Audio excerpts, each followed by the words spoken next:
नमस्कार बंधुरा आशास कुकबुके सबाइके स्वागत।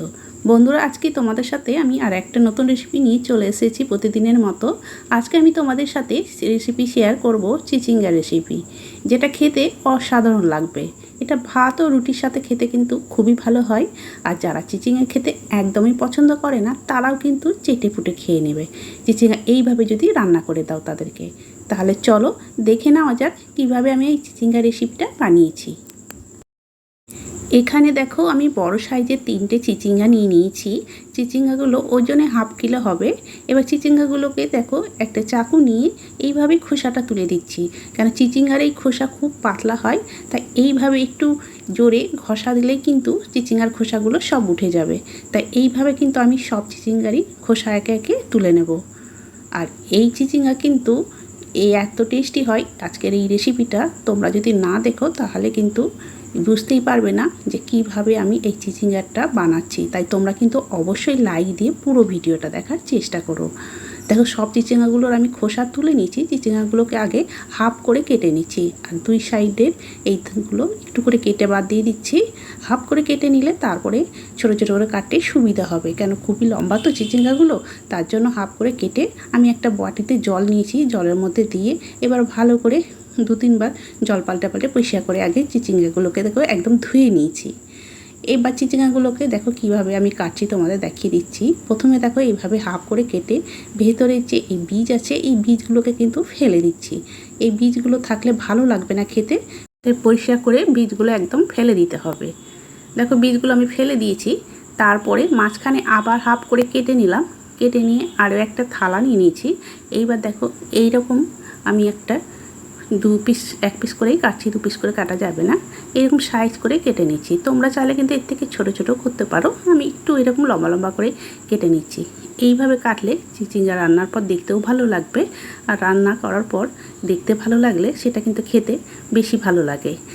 দেখো আমি এইভাবে কিন্তু সব চিচিঙ্গাগুলোকেই কেটে নেব। মাঝখানে এইভাবে কেটে নেওয়ার পর হাত দিয়ে এইভাবে টান দিলেও কিন্তু খুব সহজেই বীজটা দেখো ফেলা হয়ে যাচ্ছে। আর এই চিচিঙ্গা রেসিপি এতটা টেস্টি হয় যে বন্ধুরা তোমরা কিন্তু ভাত অথবা রুটির সাথেও খেতে পারো, ভীষণ ভালো হয় খেতে। তবে যে সমস্ত বন্ধুরা আমার এই ভিডিও দেখছো, যদি কেউ নতুন হয়ে থাকো অবশ্যই আমার চ্যানেলটিকে সাবস্ক্রাইব করে দিয়ে আমার পাশে থাকার অনুরোধ রইল। আর যদি আজকে চিচিঙ্গা রেসিপিটা তোমাদের ভালো লেগে থাকে অবশ্যই এই বন্ধু ফ্যামিলির সাথেও শেয়ার করে দিও। দেখো এখানে আমি সব চিচিঙ্গা কেটে নিয়েছি, আর একটা বাটিতে দেখতে পেলে কতগুলো বীজ হয়েছে, বীজগুলো কিন্তু ফেলে দেবো। এবার গ্যাস ধরিয়ে একটা কড়াই বসিয়ে দিয়েছি, কিছুটা আমি সাদা তেল দিয়ে দিলাম। আজকে আমি এটা সাদা তেলে রান্না করছি, চাইলে তোমরা কিন্তু সরষে তেলেও রান্না করতে পারো। তেলটা আগে ভালো করে গরম করে নেব। তারপরে তেলটা কিন্তু খুন্তি দিয়ে একটু কড়াই চারিপাশে ছড়িয়ে দিলাম। এবার তেলটা দেখো গরম হয়ে গেছে, তখন 1 চামচ মতো কালো সর্ষে ফোড়ন দিয়ে দিলাম। দেওয়ার পর একটা বড় সাইজের পেঁয়াজ একদম পাতলা কুচি কুচি করে কেটে নিয়েছি, সেইগুলো পেঁয়াজ কুচিটা দিলাম। আর ঝালের জন্য কয়েকটা কাঁচা লঙ্কা দিয়ে দিয়েছি। এবার পেঁয়াজটা নাড়াচাড়া করে হালকা একটু আগে ভেজে নেব। ঝালটা অবশ্য তোমরা নিজেদের মতো করে দেবে, আমি এখানে কয়েকটা দিয়েছি, নিজের মতো করেই দিয়েছি যতটা ঝাল লাগবে। এইবার দেখো নাড়াচাড়া করে পেঁয়াজটা আগে কিছুক্ষণ ভেজে নিচ্ছি। গ্যাসের হিটটা কিন্তু লো করেই পেঁয়াজটা একটু নাড়াচাড়া করে ভেজে নিলাম। হালকা একটু ভেজেছি যাতে পেঁয়াজটা একটু নরম হয়। পেঁয়াজটা হালকা ভাজা হয়ে যাওয়ার পর কেটে রাখা চিচিঙ্গাগুলোকে দিয়ে দিলাম। দিয়ে কিন্তু এবার গ্যাসের হিটটা মিডিয়ামে করে দিয়ে চিচিঙ্গাগুলোকে নাড়াচাড়া করে বেশ ভালো করে ভেজে নেব। এখন কিন্তু হলুদ লবণ কিছুই দেব না, কেন চিচিঙ্গা তেলে লবণ দিয়ে দিলে অনেকটাই জল বেরোবে, তখন চিচিঙ্গা ভালো করে ভাজা যায় না। তার জন্য এখন লবণ হলুদ দিচ্ছে না, লবণ হলুদ ছাড়াই চিচিঙ্গাগুলোকে নাড়াচাড়া করে 3 থেকে 4 মিনিট সময় নিয়ে ভালো করে দেখো চিচিঙ্গাগুলোকে ভেজে নিয়েছি। এবার চিচিঙ্গাগুলোর চারিপাশে সরিয়ে মাঝখানে একটু ফাঁকা জায়গা করে নিলাম। এবার ওর মধ্যে আমি দিয়ে দিচ্ছি দেখো রসুন কুচি 1 চামচ মতো হবে, আর আদা কুচিও 1 চামচ কুচি করে নিয়েছি। আর একটা টমেটো ছোটো ছোটো কুচি কুচি করে কেটে নিয়েছি, টমেটোটা দিয়ে দিলাম। এবার হাফ চামচ দিলাম জিরে গুঁড়ো, আর হাফ চামচ দিয়ে দিচ্ছি ধনে গুঁড়ো। অল্প একটু দিয়ে দিলাম ঝাল লঙ্কার গুঁড়ো, একেবারে অল্প দিয়েছি। আর কাশ্মীরি লঙ্কার গুঁড়ো দিয়েছি হাফ চামচ, আর হলুদ গুঁড়ো দিয়ে দিলাম হাফ চামচ। আর এইবার দিয়ে দিচ্ছি লবণ। আগে আমি কিন্তু লবণ দিইনি ভাজার সময়, এবার লবণ দিয়ে দিলাম পরিমাণ মতো।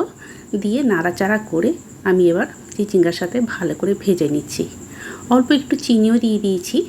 তবে তোমরা যারা একদমই চিনি মিষ্টি খাও না তারা কিন্তু চিনিটা বাদ দিয়ে রান্না করবে। আমি একেবারে অল্প দিয়েছি। দিয়ে প্রথমে ভালো করে নাড়াচাড়া করে এবার ঢাকা দিয়ে দেবো।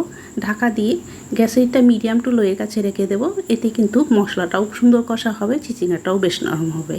ততক্ষণে আমি এর সাথে আরও একটা জিনিস দেবো, সেটা রেডি করে নিচ্ছি। এখানে দেখো 1 মুঠো আমি চিনির বাদাম আগে একটু হালকা গরম জলে ভিজিয়ে রেখেছিলাম 2 মিনিট আগে। ভিজিয়ে দেখো চিনিবাদামের খোসাটা খুব সুন্দর উঠে যাচ্ছে। যদি এরকম একটু হালকা কুসুম গরম জলে ভিজিয়ে রাখো তাহলে চিনিবাদামগুলোর খোসা খুব সুন্দর তাড়াতাড়ি উঠে যায়। একটা মিক্সিং জারে নিয়ে ভালো করে একদম পেস্ট করে নিয়েছি।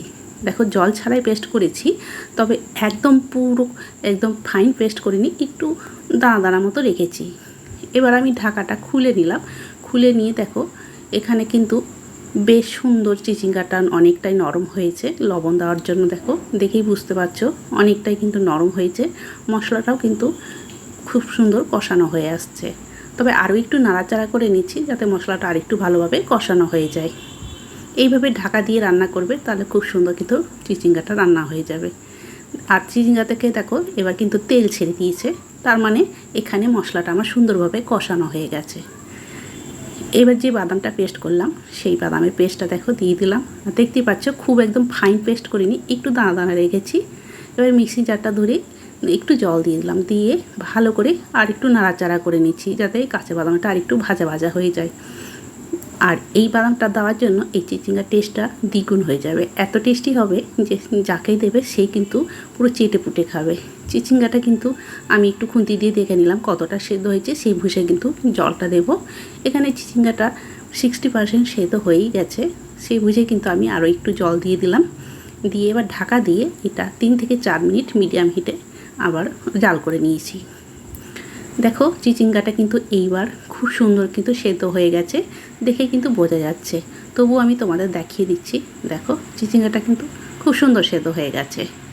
আর এই চিচিঙ্গাটা এইরকমই মাখা মাখা রাখবো, কেন বাদাম দিয়েছি, কিছুক্ষণ রাখার পরে অনেকটাই ঘন হয়ে যাবে।